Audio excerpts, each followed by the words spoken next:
देखिए हमारे पड़ोसी कलुआ पढ़ा बाग में आए हो। अरे हमें लागत बहुत बहुत बढ़िया। अरे सरवा सांड हाथ देना आज हमारा पूरे सरसों खा लिया। अरे हमार दादा का कर रहे थे धरिया रे हमारा लुइये कैसे नोचा था करे आलू नहीं बेकार चल के देखे पड़े इनका। अरे बाप रे बाप तो जोने कलुआ हो मुझे पता नहीं। अरे हे रुका तनी से ए दादा रुका।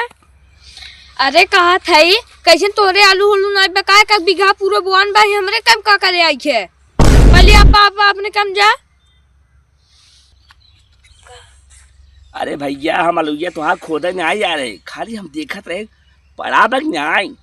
अरे कहा था तो पड़ी बा हमार पड़ी हो ना पड़ी हो तो उसी का मतलब बा तू अपन आलू देखा हमरे कम जी ना बका नान खा बहुत टपा बोलता ना कौन दिन मार गिरा दिए समझे। अरे तब मरबा हम जा अपनी मम्मी बुलाऊ लिया जाने दादा हो जितना आलू बा खाना पहले तू जा हमरे खेत में जाना है हम बता जा थे ना तोरे खेत में कभी आईम ना हमारे आलू ना बाटे कहियो बीघा बोआए है समझे बक।